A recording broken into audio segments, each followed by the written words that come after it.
welcome to a new edition of the brand called You. Today I have a really accomplished lady, Vinita Singh, with us on the show. Vinita, welcome to the show. Thank you. Vinita has a master's in management studies from Bombay University. She's a master's in social policy from the London School of Economics. She's currently the managing trustee and founder of We the People, Abhiyan. She's a board member of International Resources for Fairer Trade, Satark Nagarik Sangathan, and School of Inspired Leadership. That's quite an accomplishment, Vinita. Please tell us a little bit about your early career. So, actually, I've always, maybe I've not been a good career person. I've always been inspired by some kind of, or motivated by a personal mission. Mhm. And very early on in life, I was just 19 or 20, I was grabbed by this idea that I want to contribute to a certain area, field. I was not very sure what that field was going to be, but I wanted to contribute to an area where opportunities were low for people, or they hadn't been able to access them. An area where I felt my contribution could really have an impact that could be much higher than in an area where that contribution may not have that kind of impact. Mhm. So, I had traveled a lot in the country with my father. Mhm. Had been in a number of villages and rural areas. I had been quite involved in there, mostly as a tourist. Mhm. But somehow I felt that there was this whole thing of opportunities less in rural areas, more in urban areas, and I wanted to somehow contribute to making that Okay. balance a little better. Okay. So let's talk about We the People. You know, these are the first three words of our constitution. Yes.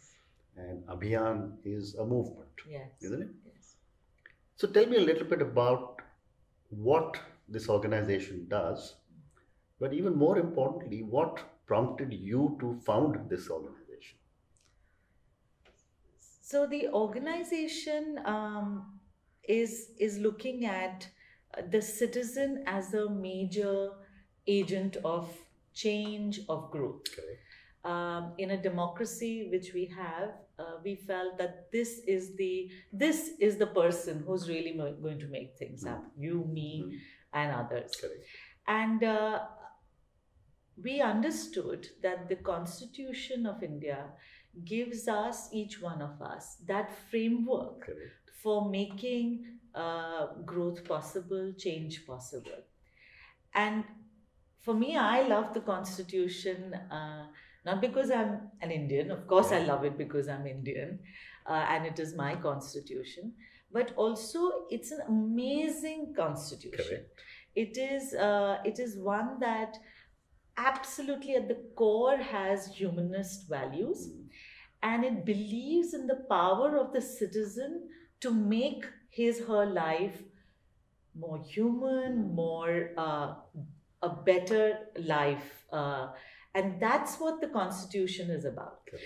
So We the People really is about getting citizens to understand their power and responsibilities better. Mhm. So we work at the cusp of the Constitution and citizenship. Mhm. And the idea of We the People really came about me and a few other friends who'd spent a lot of time thinking about these kind of things. And I mean, I was prompted to work in the rural Yeah. areas, worked in rural areas for a very long time, on livelihoods and other spaces. But we all felt that while we think that we can create opportunities, some of the people who are with We the People, they have been working in Manrega, in the area around rural employment guarantee scheme. But finally, it is really the capacities you build within people Correct. that can help even for them to work towards those opportunities. You need to create those capacities. So all of us felt that, given so many years that we had in this sector, we were well intentioned, we meant very well. But if we were to have people really taking on their own lives and streams, then we had to work on building capacities. Okay. And that is what We the People does. Okay. We've really looked at what are the capacities that we need to build within citizens. So it could be information. They just don't know that they have these rights and responsibilities. These are their roles. But sometimes they also feel a little uninspired, by the negative stories around them. And there is a lot of negativity, yes. Sure. But we felt that we would like to have citizens understand the Constitution, to own the Constitution, and practice it. Wonderful. So that is really the intent of We the People. That's wonderful. Which leads me to the next question. And when I was looking at your vision statement, you say, making our lives equal, free, just, and dignified. Very, very powerful 4 words: equal, free, just, and dignified. A lot of relevance in each of these. Yes. What is your perspective? To me, this is what makes life what it is. Correct. Imagine life without these words. Agreed. Right? And these are actually words picked from the Constitution, which is saying that, amazingly,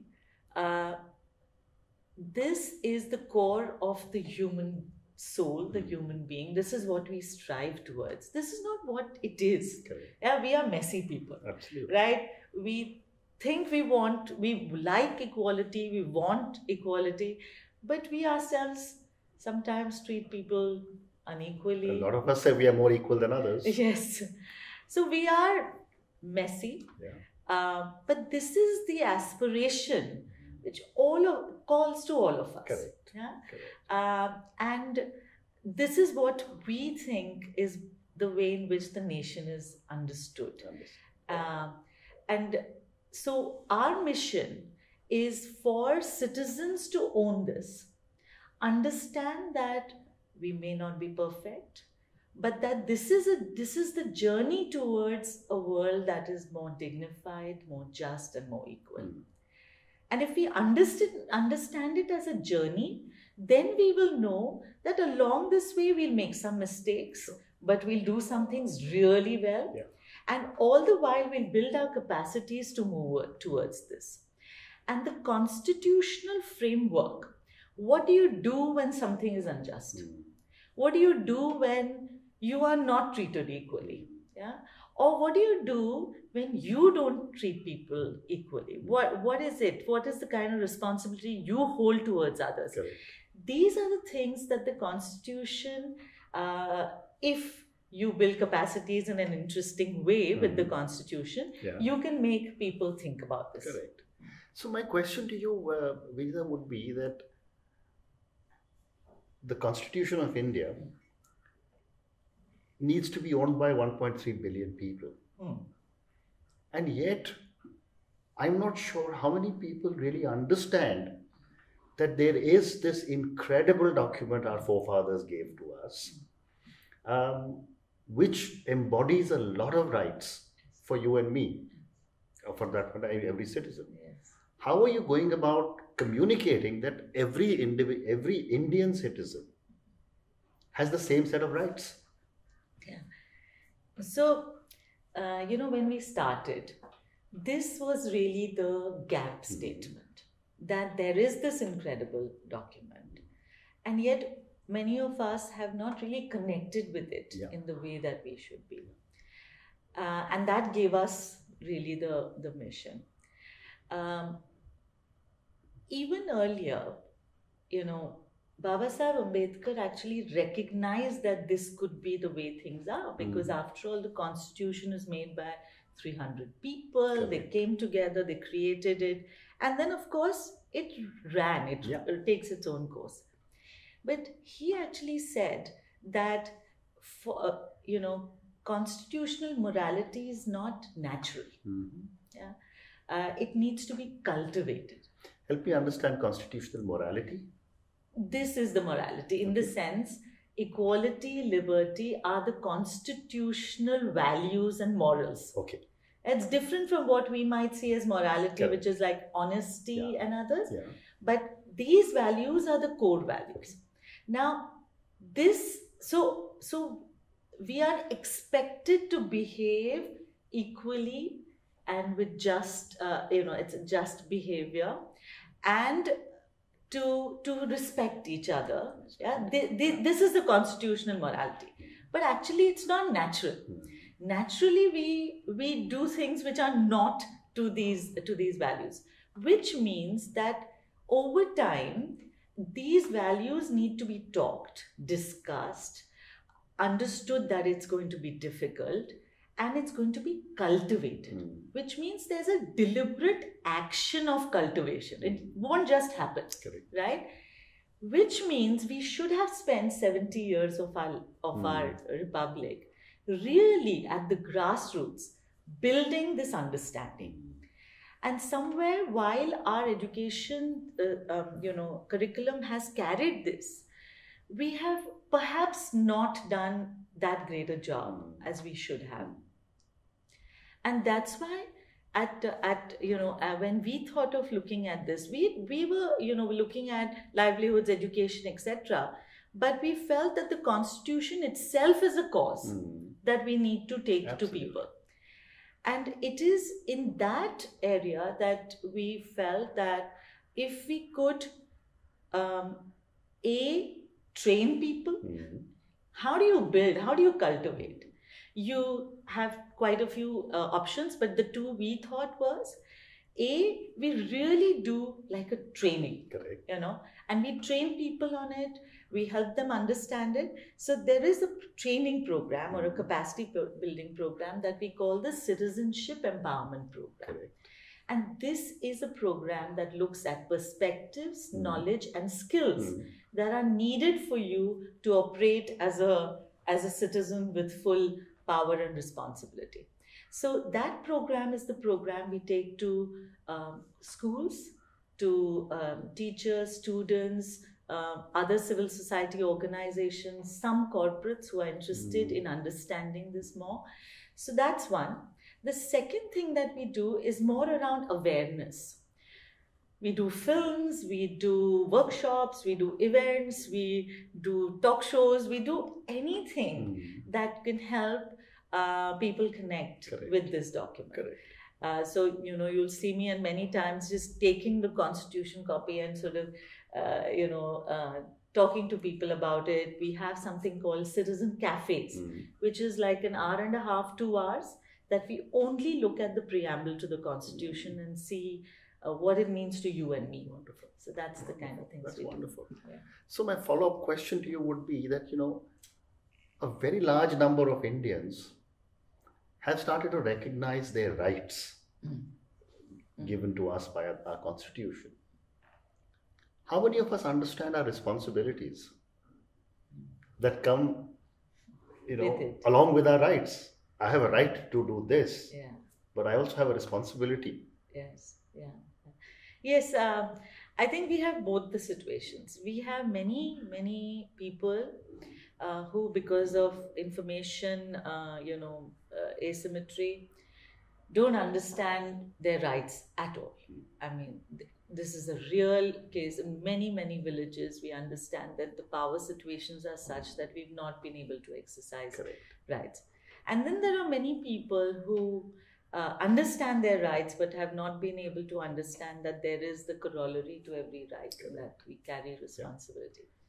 So, frankly, to me, a basic principle of the Constitution, and if you look at, and I say sometimes, don't even look at the entire Constitution, just use it as a reference book, but just stick to the one page, which is the preamble.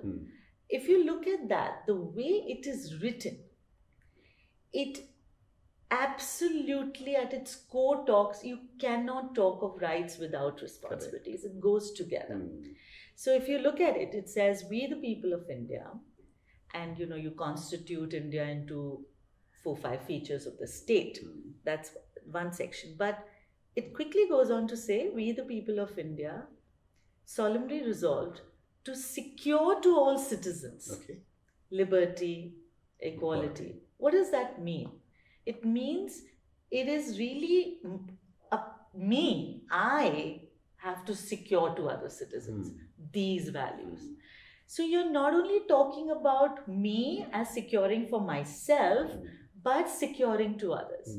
It, in its core, carries both these. And if we were to understand just this one page, we will understand that when I am saying that I have these rights, I have to recognize that even if you're saying something totally different, I totally disagree with you, I in fact find what you're saying quite offensive. Yet, I have to recognize that you are doing your constitutional duty and I am doing mine. Absolutely. That is the piece that we've got to get into. That's very, very well said. So my last question on constitution is about the millennials. How are millennials reacting to all the programs that you're doing with them about the constitution? I mean, is the awareness higher? Do they understand their rights better? I think it's very, very exciting time, and at times, and it has been very exciting times recently. They're very, very interested in being able, in understanding the constitution. Every time I've found that young people say that, it is in our books. Somebody, I don't know who did this, in every book, NCRT, CBSE syllabus, every book, maths, geography, every book, not just social and political life, has the first page as the preamble. Oh, wow. I don't know who did it.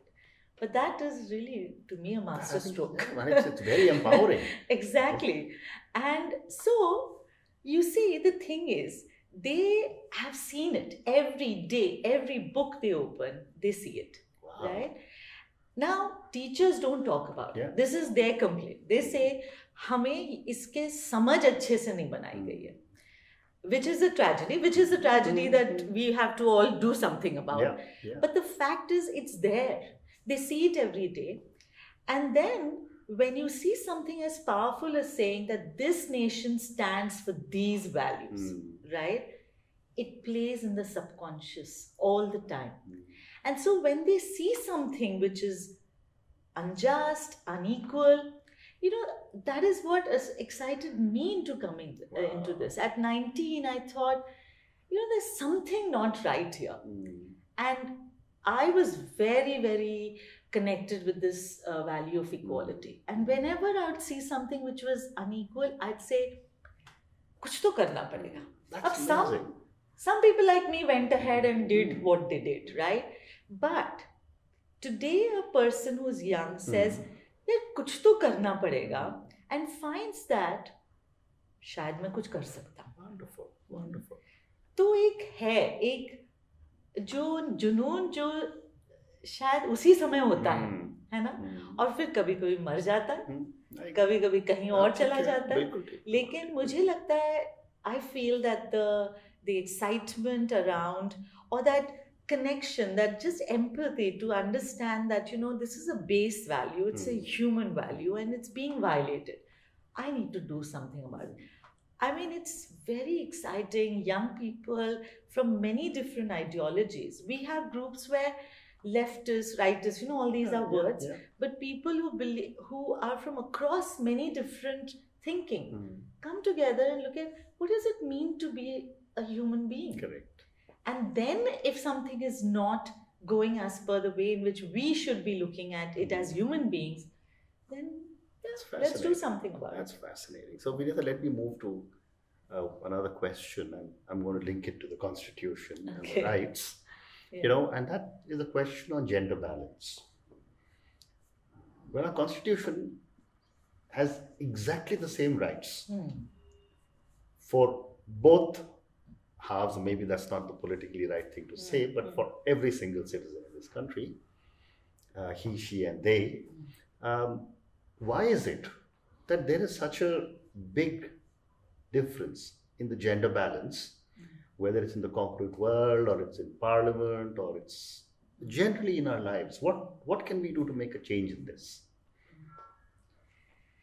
So, as I said, the aspiration, these words are they are the words we are moving towards equality and liberty. It's a journey. The reality is not so. Correct. Also, as we are going along, those words get more meaning.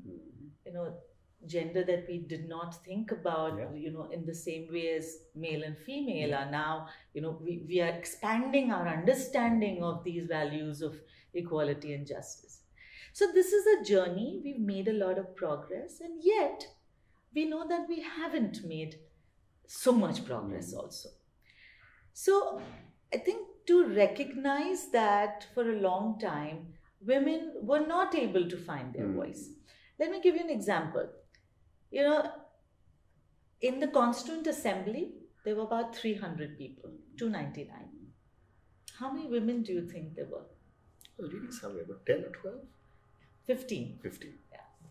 Now, 15 women, and if you read their speeches, powerful, right?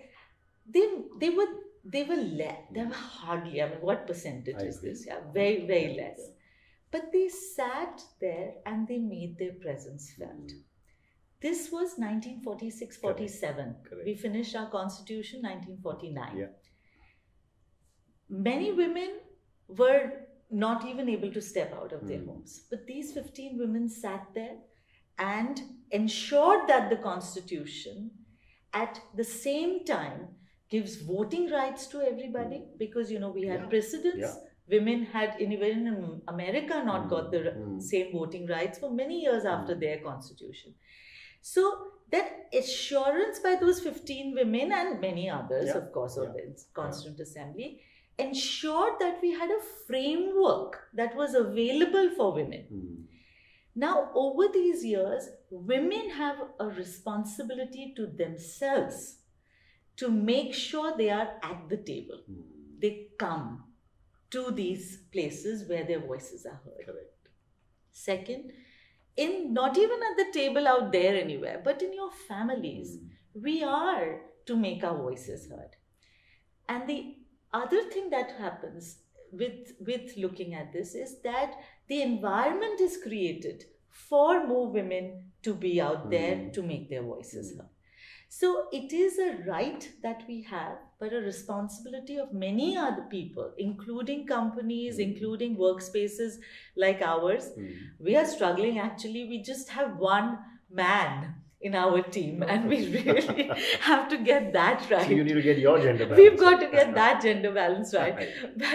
But I think more and more women are recognizing this. When you go to a class, any class in any of the school, 50% and more are girls. So we've come a long way, but each one of us has to recognize that we have to be doing much more to be able to ensure that we get that balance right. Fantastic. Yeah. So I just have time for another 2 or 3 questions. Okay. And these are some personal questions to you. Yeah. My first question to you would be that in your life, have you had people who have influenced you? And if yes, what have you learned from them?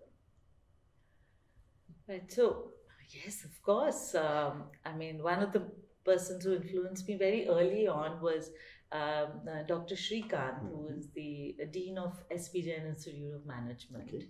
And I actually worked under him for a year. And it was a major influence. I was only 21. And he basically, gave me the belief to absolutely keep mission alignment. At that time also, it's very strange. You didn't know this word called mission. I didn't know this word. But I knew that was the purpose that I wanted to work on. And he said, just stick to it. things will come and go, but just, so don't operate on ego, don't operate on money, operate on whatever you do has to be mission aligned. I'm using that jargon now. I didn't understand it at that time, but I got that from him. Okay.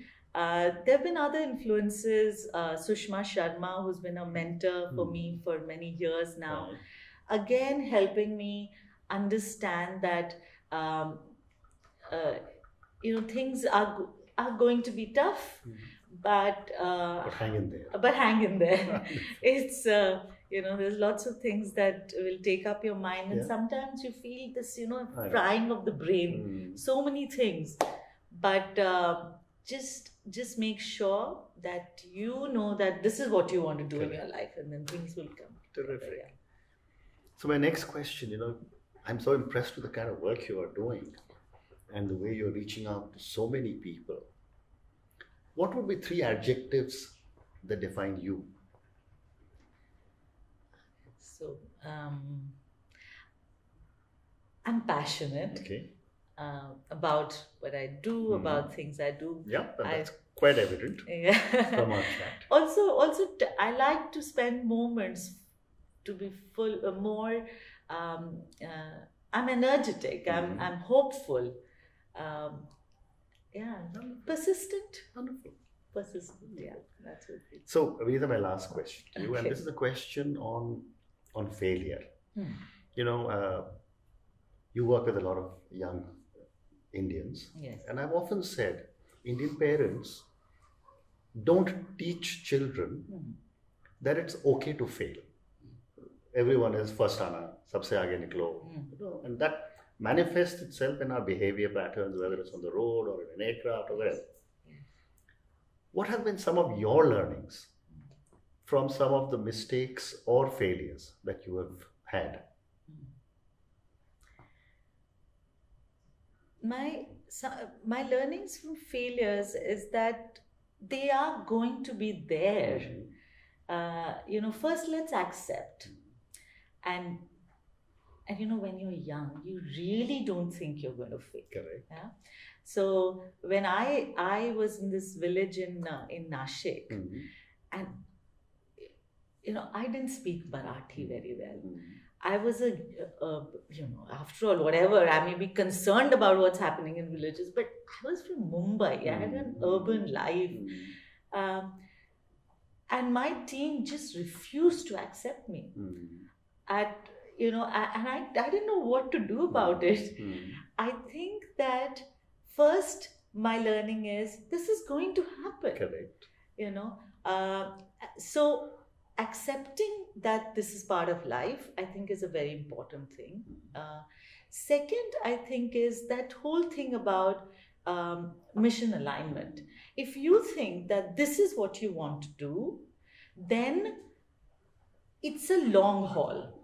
I know that I'm going to carry on doing this. I don't know what exactly will happen, but I'm going to carry on doing this, I think, till I die. Wonderful. There's a long haul.